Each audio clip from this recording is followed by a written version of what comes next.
be a lot of the common themes that Nick harped on we use in our DAIR protocols. Again, I have no disclosures relevant to this talk. So DAIR has become a little bit more common and popular over the past several years. But when you look at the historical data, the failure rates are arguably pretty high. The failure rates are reported up to 50%.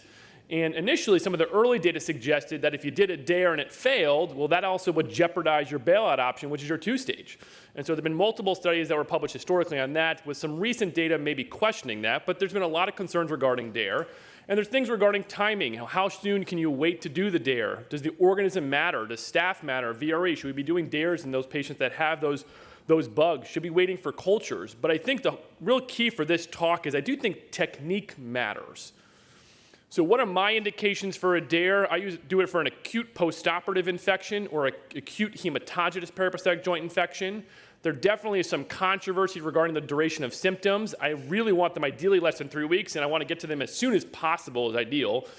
And really importantly, they need to have well-fixed and functioning implants before doing the DAIR. Now, the exception is those chronic infections or revisions with, as Dr. Springer published, extensive instrumentation. Maybe the data is similar if we do a DAIR versus a very, very morbid procedure by doing a two-stage in those patients.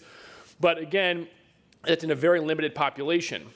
So what are the techniques that I use for this? I think first and foremost, I want to go to the OR urgently, but not emergently, meaning that I'm not going to do this at 2 in the morning with the C squad. I'm going to do this on a day where I have my normal team. This is a surgery you do not want to rush. I think oftentimes the OR staff is so excited you're doing a DAIR because it's going to be a quick procedure. I actually take longer to do my DAIRs than I do my primary total knees.